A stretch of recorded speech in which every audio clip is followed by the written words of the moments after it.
My Brother Sam is Dead, Chapter 2. My father's name was Eliphet, but everybody called him Life. My mother's name was Susanna. Father was born in Reading, where we have our tavern, but mother was born over in New York. He had cousins over there where she used to live.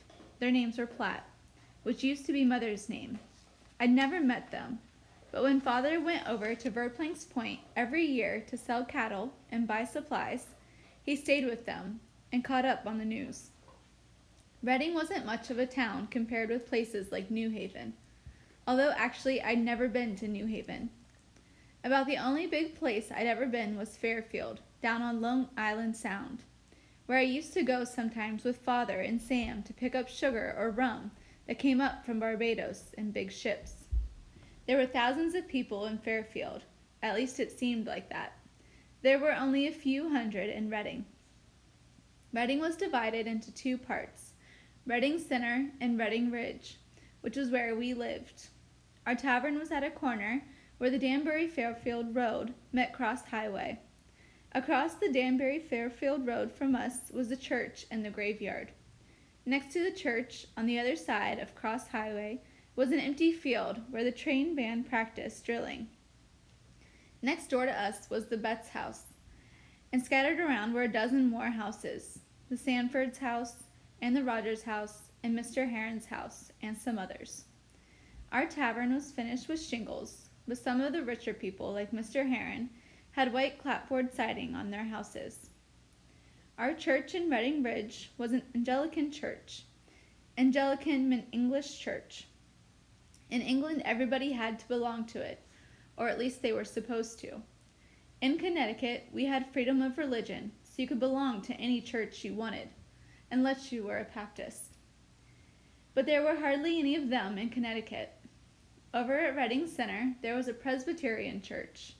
Naturally, if you were a Presbyterian, you built your house over there, and if you were an Anglican, you built here on the ridge.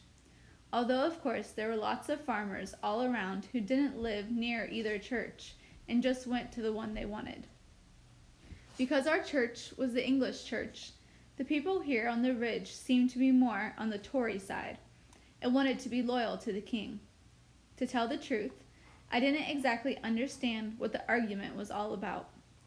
Ever since I could remember, all my life in fact, there had been these discussions and arguments and debates about whether we ought to obey His Majesty's government, or whether we should rebel. What kept confusing me about it was that the argument didn't have two sides the way an argument should, but about 6 sides. Some people said that the king was the king, and that was that, and we ought to do what he said. Other people said that men were supposed to be free to govern themselves, and we should rebel and drive the lobsterbacks out altogether. Some others said, well, they were born Englishmen, and they wanted to die Englishmen, but that the colonies ought to have more say in their own government, and that maybe we have to give the lobsterbacks a taste of blood just to show the king that we mean business. Oh, people had all kinds of ideas, that we New Englanders ought to join together, or that all the colonies ought to set up one big government, or that, well, I don't know. I can't even remember all the different sides there were to the argument. You can see how confusing it was when you realize that sometimes Sam's side was called patriots, and sometimes they were called rebels. I guess I'd been reading newspaper stories about it, and hearing people shout over the whole thing for so long that I didn't listen anymore. It just went in one ear and out the other. But now it seemed like it wasn't going to be just an argument anymore. Around 50 of the Minutemen and lots of British troops had been killed on Friday at Lexington or Concord, or wherever it was, although nobody seemed to know how many for sure, and Sam was going to fight. Sunday morning was bright and sunny and warm. The rain had stopped during the night. Although the road was full of mud, the fields were drying and the birds were singing. I couldn't enjoy it very much, though. The fight Sam had had with father the night before still hung around me the way a bad dream does sometimes. Sam and father had had fights before, and they always got over them in a day or two, but this one seemed worse than the others, and it worried me that maybe they wouldn't fix it up. I don't think Father would want to talk about it. Usually when something important happened, he would just ignore it until he decided what to do. So I was surprised that he brought it up when we were getting ready to go to church. Tim, did Sam say anything to you about going to the war? I didn't want to lie to Father, but I didn't want to give Sam away either. Well, he said he was, but I thought he was probably just boasting. He wasn't boasting, Tim. He's going over to Wethersfield. The fools are planning to march up to Massachusetts to meddle in something that isn't their affair. Is he really going to fight, Father? I hope not, he said. Then he frowned. What do you think of all this, Tim? I don't know, Father, I said. I can't figure out exactly what it's about. I suppose Sam's been preaching rebellion to you. I tried to think of something that wouldn't get Sam in any more trouble. He said we ought to be free. That's just college boy wind, Father said. He sounded pretty scornful. Who isn't free? Aren't we free? The whole argument is over a few taxes that hardly amount to anything for most people. What's the use of principles if you have to be dead to keep them? We're Englishmen, Timmy. Of course there are injustices. There are always injustices. That's the way of God's world. But you never get rid of injustices by fighting. Look at Europe. They've had one war after another for hundreds of years, and show me where anything ever got any better for them. Well, let's go to church. It's time for prayer. I decided to forget about the whole thing. It was too worrying. We went out across the muddy road to church, and I climbed up into the balcony where the children, Indians, and black people sat. Redding Ridge being a small place, I knew everybody there. All the kids, and Tom Warps, and Ned, and Star's black man. I sat down next to Jerry Sanford. Jerry was a couple of years younger than me, but he was the person closest to my age around, and we did a lot of things together. And the first thing he said was, "We heard Sam ran away again to fight." Nobody was going to let me forget about it. That was sure. Mr. Beach made it the subject of his sermon. He really got wound up on it, too. He said that our first duty was to God, but that our Lord Jesus Christ had said, "Render therefore unto Caesar the things which are Caesar's," and that meant we were supposed to be loyal Englishmen. He said that hot-tempered young men who listened not to the voices of their elders would bring a wrathy God down on their own heads. He said that the Bible commanded youth to honor their fathers, which made me pretty nervous for Sam, because it was a sin to shout at your father the way he had done, and maybe God would punish him for it. I didn't think that God would strike him down with a bolt of lightning or anything like that. I knew that God could shoot bolts of lightning if he wanted to, but I didn't believe that he ever did. What worried me was that maybe God would punish him by getting him bayoneted by a lobsterback. I knew that God did things like that because I saw it happen once. A farmer from the center came down here one Sunday very drunk and rode his horse through the burying ground. And when Mr. Beach told him to get out, he told Mr. Beach to go to hell and started to gallop his horse at Mr. Beach. But before the horse got more than 2 or 3 paces, he tripped on a headstone, and the farmer fell off and broke his neck and was dead a minute later. It's a true story. There were scores of witnesses. So I know that God could get Sam if he wanted to. And between worrying about that and being confused over which side was right, I couldn't concentrate on church much. I just wanted to get out of there. But Mr. Beach always preached at least an hour. Being fired up about Lexington battle, he went on longer. Fortunately, he always had to get back to Newtown to conduct service there in the afternoons. So finally he had to stop. And we finished up the service, and I breathed a sigh of relief and got up and started to file towards the stairs. I was nearly there when somebody touched me on the arm, and I turned around. It was Tom Warps. Tom didn't look much like an Indian. He wore the same kind of brown shirt and trousers any farmer around Redding wore, and he spoke pretty good English. "Hello, Tom," I said. He didn't say anything, but he clutched me by the arm and sort of held me back while the others filed past us down the balcony steps. Then he said in a low voice, "If I tell you where Sam is, you don't tell nobody." He looked at me hard and squeezed my arm. Not enough to hurt, but enough so I knew he could hurt me if he wanted. Is he up at your place, Tom? You don't tell nobody, Timmy. You get Tom in trouble. I won't tell Tom. I wouldn't either. Tom scared me. He let go of my arm, turned and went down the stairs. I came along behind him. My parents were standing out in front of the church, talking to people. It was always the same. Church was practically the only time we ever saw some of the farmers from farther out in the parish, places like Umpqua.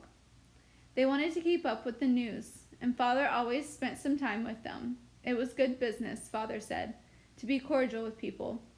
I knew they wanted me to stand around and be cordial too, so I did. But mostly Jerry Sanford and I threw little stones at each other until Father caught us and made us stop. I was impatient to go see Sam, but of course I had to pretend I wasn't in any hurry to go anywhere. And the talk dragged on, all about the war and what might happen. Finally my parents got done talking, and we started to cross the street. Father, I said, Jerry Sanford wants me to help him carry a big log from the woodlot. But that's breaking the Sabbath, he said. Well, it won't take very long. He just shrugged. I guess he had too many other worries on his mind to get upset about that. So instead of going to the tavern, I turned and went up the road to Sanford's house. As soon as I got past it, so nobody could see me from the tavern, I climbed over the stone wall into Sanford's pasture and began running across the fields towards Colonial Reed's house. It was a couple of miles there, going around by the roads. But by cutting across the fields, I could make it in 15 minutes. Better yet, it brought me in from the rise behind the house where Tom Warrip's shack was. If anyone from Reed's house saw me go up to Warrip's, they'd want to know why. I jogged along quickly. I was pretty nervous about lying to Father and about what Sam was doing, but it being such a beautiful day helped me to feel better. The sun was warm on my shoulders. Birds twittered, and there was the spring smell of mud and grass in the air. I just jogged along, not thinking about anything very much. And 15 minutes later, I came upon Warrip's shack. It was made in the Indian way of a circle of poles stuck in the ground, with their tops bent together and tied. Covering the poles were hides and rags, and some places patches of straw thatch. There was a thin trail of smoke coming from the top, where the poles met. The door was just a hole in the side, covered with a blanket flap. But the flap had been pulled aside to let light in. I ducked down and looked through the hole. Sam was sitting on the ground with Betsy Reed, holding hands. They looked pretty serious. Hello, Tim, Betsy said. Hello, I said, slipped inside and hunkered down by the fire. The fireplace was just a circle of stones in the middle of the floor.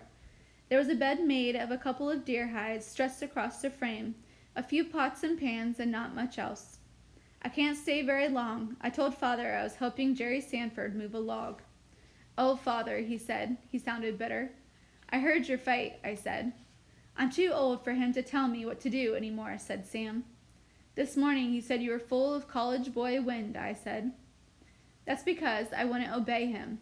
He picked up a stone and began jiggling it from hand to hand. I guess he's still mad at me. He cried last night after you left, Sam. Maybe he knows something about wars that you don't. Nobody said anything for a minute. I picked up a stick and began to push it into the fire to see it burn.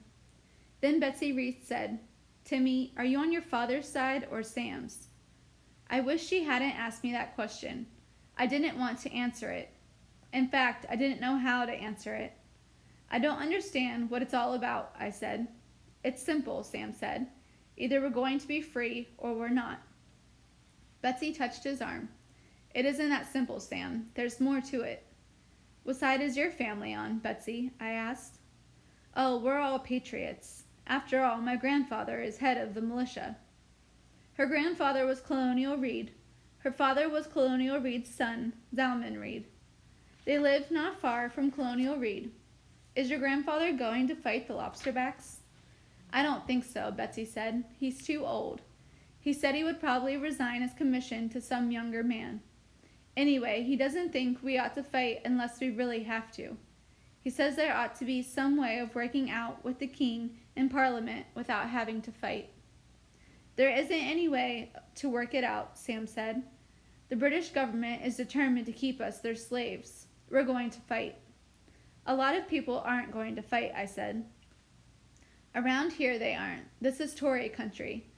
Father, Mr. Beach, the Lyons, the Couches, most of them in our church are Tories, and they think it's the same everywhere, but it isn't.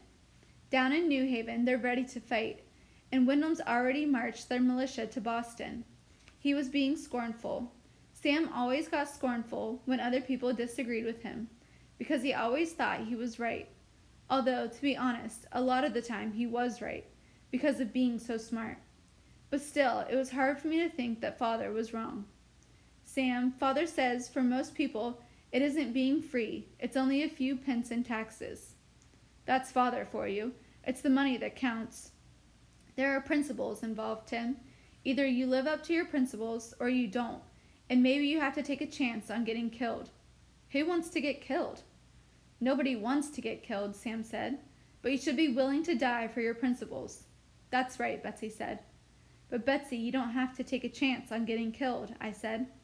I'd fight if I could, she said. I hated arguing about it. Well, maybe the king will change his mind and get the lobsterbacks out. Sam shook his head. He won't. He thinks he's going to teach us a lesson, but we're going to teach him one. We're already taught him one in Lexington. That's what I mean, I said. Maybe he'll give up now. Betsy shook her head. He won't. Not according to my father. Everybody was quiet for a minute. Then Sam said, There's going to be war. Which side are you going to be on? I couldn't answer. Sam made it seem that he was right, and Father was wrong. But I didn't see how I could go against Father. I didn't say anything. Tim, you could help us by keeping an ear in the tavern. With all the Tories around Reading, there will be lots of talk about what the lobsterbacks are up to. You could find out who the Tories are, who's on our side, and things like that. It made me nervous to think about it. I won't hear anything like that. You could be a big help, Sam said. You could be a hero. I stood up. I have to go. Father will get suspicious. Sam got up too. We'll think about it, he said. Betsy stood. Tim, I'll see you around the tavern if you hear anything. But I wasn't paying attention to what she said, because as she stood up, the shadows shifted and the firelight fell on the wall of the hut. There was a blanket lying there, as if somebody had just thrown it down. But it hadn't just been thrown down accidentally, because sticking out from one end was the stock of a gun. Sam, I shouted, you stole Father's brown Bess. He jerked around to look at it. Damn, he said, I didn't want you to see that. Sam, you can't take that. It's not yours, it's Father's. Shh, don't shout so loud. I have to have it, Tim. I need to fight it with. Sam, you can't take it. We need it at home. Father needs it. You don't expect me to fight without a gun, do you? He gave me a sharp look. Are you going to tell Father I'm still here? Timmy, Betsy said, you don't want your brother to get killed, do you? I stood there confused and mixed up inside. I didn't say anything. Are you going to tell? Sam said again. Sam, please don't take it. I knew I was about to cry. Please, Sam. I have to have it, Tim. Timmy, Betsy said, you don't want Sam to get killed, do you? Please, Sam. Are you going to tell? Sam said. Then I couldn't hold back any more, and I began to cry. No, I won't tell, I whispered. Goodbye. And I turned and ran out of the hut and out across the field. About halfway home, I got ashamed of myself for crying and stopped. And by the time I reached the tavern, I got my eyes back to normal, and nobody noticed.